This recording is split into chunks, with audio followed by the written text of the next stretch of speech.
everyone in another series of Insemelier.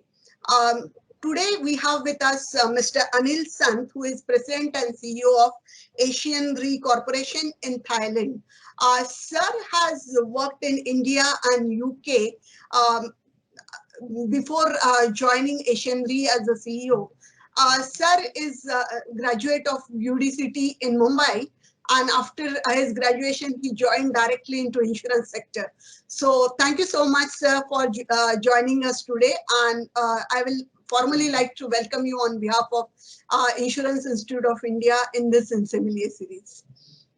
Thank you, Archana ji, and I thank Insurance Institute of India for inviting me here.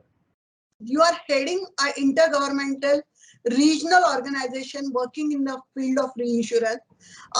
We will like to hear from you the peculiarities, need, and utility of such organization. See, Asian Re is a company, corporation, which was started by UNESCAP. It was the initiative of UNESCAP.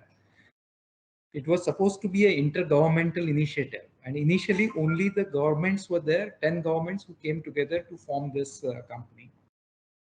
Of course, as the business started expanding, you needed more capital, and then the regulations were modified so that the private sector could also come in. So we have insurance companies, reinsurance companies, and also private sector can come and join us now.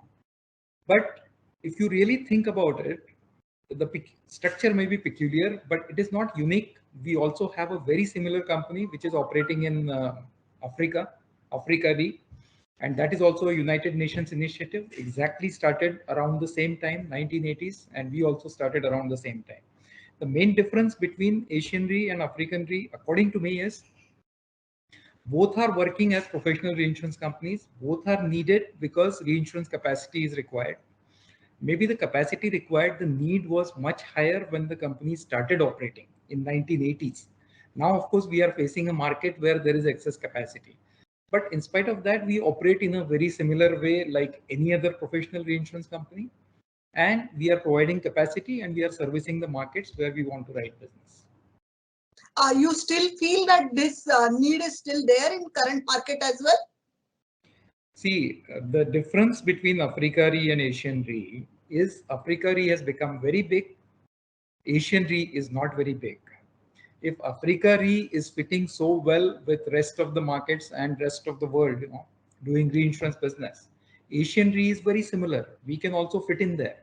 The differences between the two companies are mainly arising because of certain decisions made by the management people, in the past. So I think companies are very much relevant, and we are working in a professional field as a professional player. It's absolutely fine. Your stint in UK as a GIC representative, you were one of the member for formation of Lloyd's Syndicate, which GIC today proudly talk about. So can you share some of the learnings you had during that period in UK? Certainly, I would share that with you. When I went to London as the representative of GIC of India, it was a representative office and there was no operation there. I went in the year 2004, and the plan was that we want to have an operational presence in London. And there was a little bit of debate that what will be the form of operation of GIC of India when we start operations in London. But the initial thoughts were favoring formation of a branch and getting a license for operating a branch in London. And ultimately, we formed the branch operation. We started in 2008, which was also quite a learning experience. We made the application with the full business plan, showing the full preparedness to the regulator, which was FSA at that time. And we got our license. We started operating as a branch. But even when we were discussing about formation of a branch, my suggestion to GIC of India was that we are in London. We have the presence of Lloyd's here, and whoever is in the field of insurance and reinsurance, they always are very excited and attracted by Lloyd's market, all because of its historical importance, its tradition, It is known for its innovation and also the leadership. The most complex kind of risks are being insured with Lloyd's historically, and the operations are more than 300-year-old. So my suggestions to the management that time also was that whether we should start a branch operation or why not we go to Lloyd's straight away and try to have a syndicate presence. However, we started the branch operations in 2008, and GIC had further ambitions to have a presence at Lloyd's, which was again quite a lengthy debate because there are so many ways in which you can go and participate at Lloyd's market. The first is you can do business, which anyway GIC of India was doing with Lloyd's market, the reinsurance business, both ways. We can also go and invest in one of the Lloyd's syndicates, which is operating. It is like a pure investment. You could have a corporate member, and as a corporate member, you can have participation in business plans of various Lloyd's syndicates. And then if you are even more ambitious, you can have your own Lloyd's syndicate, and you can also have a managing agency. So the full platform was you have a Lloyd's syndicate and you have your own managing agency. In 2013, GIC management was very keen and they wanted to go ahead with the presence at Lloyd's. And we, in fact, went for a serious bidding for Antares Lloyd's syndicate, which was available for sale at that point of time. Antares was a medium-sized syndicate. Syndicates like Antares don't come up for sale very often. And we were aware that this kind of opportunities will not be coming regularly. GIC made a very serious effort. There was a bidding process. There was a due diligence process. We had our advisors along with us. It was a whole very exciting experience. I was very much involved in the whole process. Ultimately, there were two bidders who were shortlisted in the final bidding round. It was Qatar Insurance Company, QIC, and GIC of India. The syndicate was around 200 million pound kind of a syndicate. That was the approximate size of that. And GIC was the second best bidder. So we just lost it by a very thin margin. Otherwise, we could have had a full platform at that point of time. So since we did not succeed because GIC was not willing to pay more than what QIC was willing to pay, so we did not get the Lloyd's presence at that time. However, we went for a startup Lloyd's syndicate, and I was not there when the Lloyd's startup syndicate process was completed by GIC of India. It actually happened in 2018, but I was very excited to hear about formation of 1947 GIC syndicate. It's an achievement, and I think it's a fulfillment of a complete project which started so many years back. In fact, as an Indian reinsurance, it is something to be proud of for all of us, I feel. Yes. Because you are working in Thailand market, while doing one of the research project on Mumbai flood, we came across one innovative solution practice in Thailand called as monkey chick for flood management. Can I request you to elaborate on this? Certainly, Archana. I am in Thailand now for almost 4 years. And I work for Asian Reinsurance Corporation. And Asian Reinsurance Corporation is again quite an old corporation, started by UNSCAP in 1980, so more than 40 years. And one of the worst catastrophe which happened for Asian Re was Thailand floods, which happened in 2011. It is one of the biggest insurance disaster as far as Thailand is concerned. Even in the world, it is one of the major catastrophe. It cost the insurance industry about $15 billion, and it cost the economic loss was much more than that, close to $50 billion. It was a very major event. So floods is something which affects Thailand quite frequently. It happens regularly. The way the topography is, the way the geography is, there is Chao Phraya River, which is a very major river in Thailand, also in Bangkok, because Bangkok, it crosses through Bangkok city. And the Chao Phraya River basins, they are very much prone to floods, particularly during the monsoon season, which lasts from May to October. Now, in fact, Monkey Cheeks project, what you are talking about, is an idea which was an initiative started by our late monarch in Thailand, King Rama IX. And he got the idea from, as a child, he used to give bananas to monkey, and the monkey will not eat the bananas. He will keep it in the cheeks. And he will basically eat the bananas when he is required to eat the bananas and when he stopped getting fresh bananas.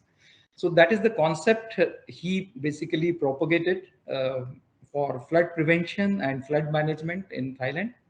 The idea was that we should develop reservoirs where we can store excess flood water, which is at the time of floods and also at the time of drought. So it can be utilized when we want to utilize it.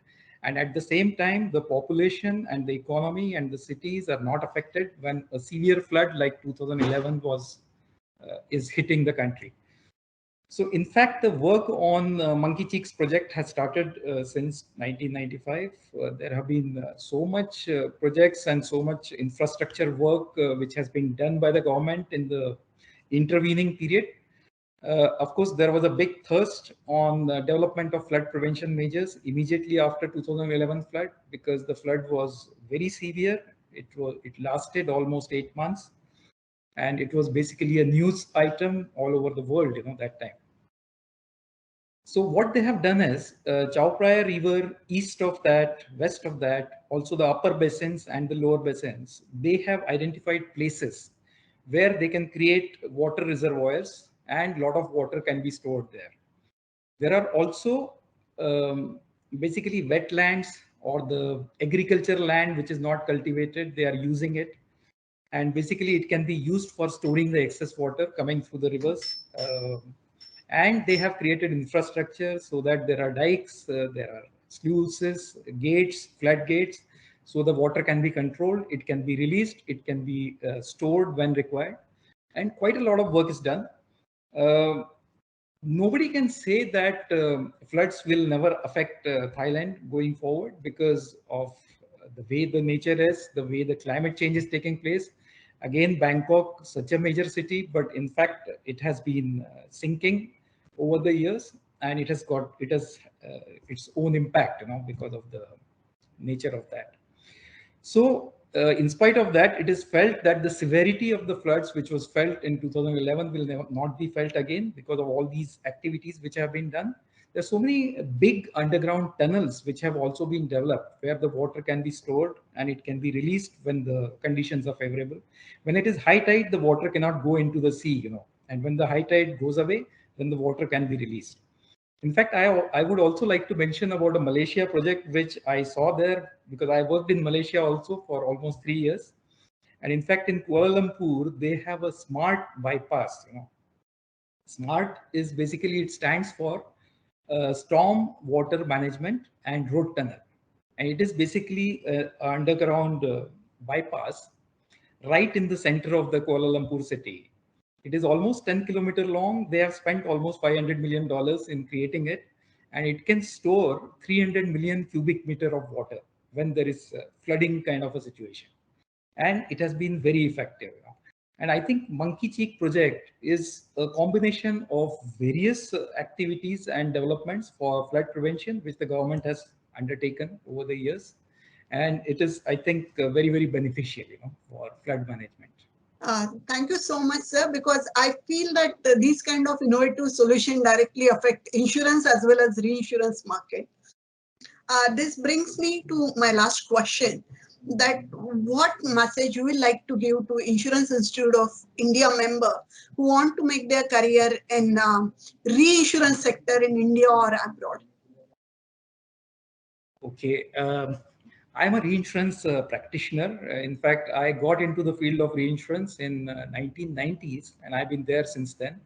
And it has been quite an exciting journey. I've enjoyed it. I've learned a lot, and I think I have contributed to the companies where I work, and also with my colleagues and the people with whom I could share the experiences which I have had. I think reinsurance is a very exciting field. You can make a career in reinsurance. In fact, one factor which always comes, and you did ask me one more question, was what are the worries, or the issues that you face as a CEO. One of the questions that I face repeatedly is, where are the reinsurance professionals, who know the market conditions, who know policies, coverage, and who can develop business and write a proper book of business. So we have shortage of highly qualified and experienced reinsurance people. I think that is the situation practically in most of the developing markets and the world.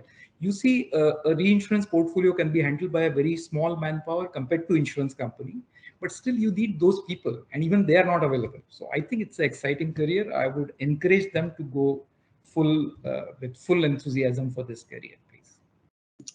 Thank you so much, sir, for sharing all the insight and being with us today. So thank you again for spending your time.